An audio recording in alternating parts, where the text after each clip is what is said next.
a certain king which made a marriage for his son. Right? Yeah. Verse 3 says it like this: and sent forth his servants to call them that were bid to the wedding. Right? And they would not come.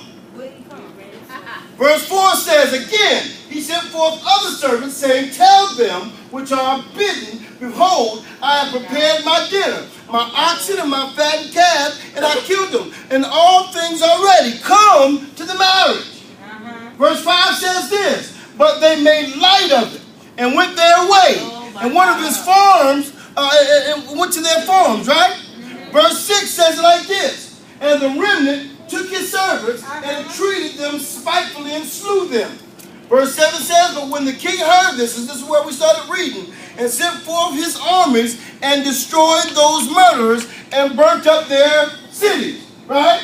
Verse 8 says, then said he to his servants, the wedding is ready, but they which was bidden or were bidden were not worthy. Verse 8 says what? Read that with me.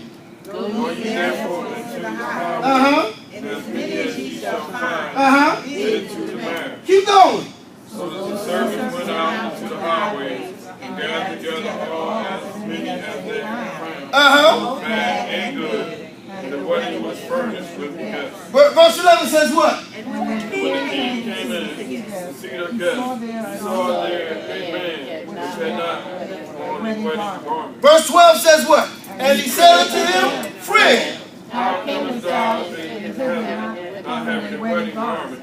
And he was speechless. Verse 13 says what? Then said the king to the servants, bind him hand and foot, and take away and cast him into the darkness. And there shall be weeping and gnashing of teeth. Verse 14, here it is. For many are called, but few are chosen.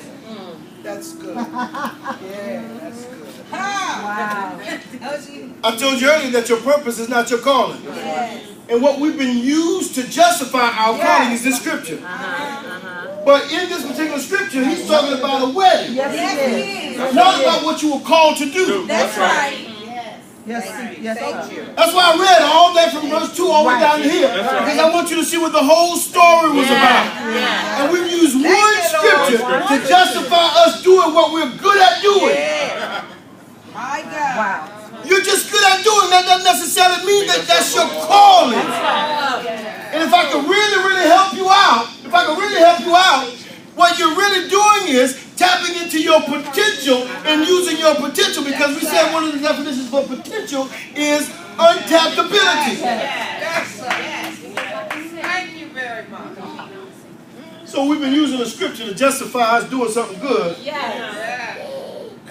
When that's really all it was. It's just something that you just did. That's right. I love it. Oh, guys, let me go ahead and get out of here because it's getting rough. This is good. I'm getting some crazy looks. I don't want no problems. This is good. Yeah, you don't have no problems. Yes, sir. All right.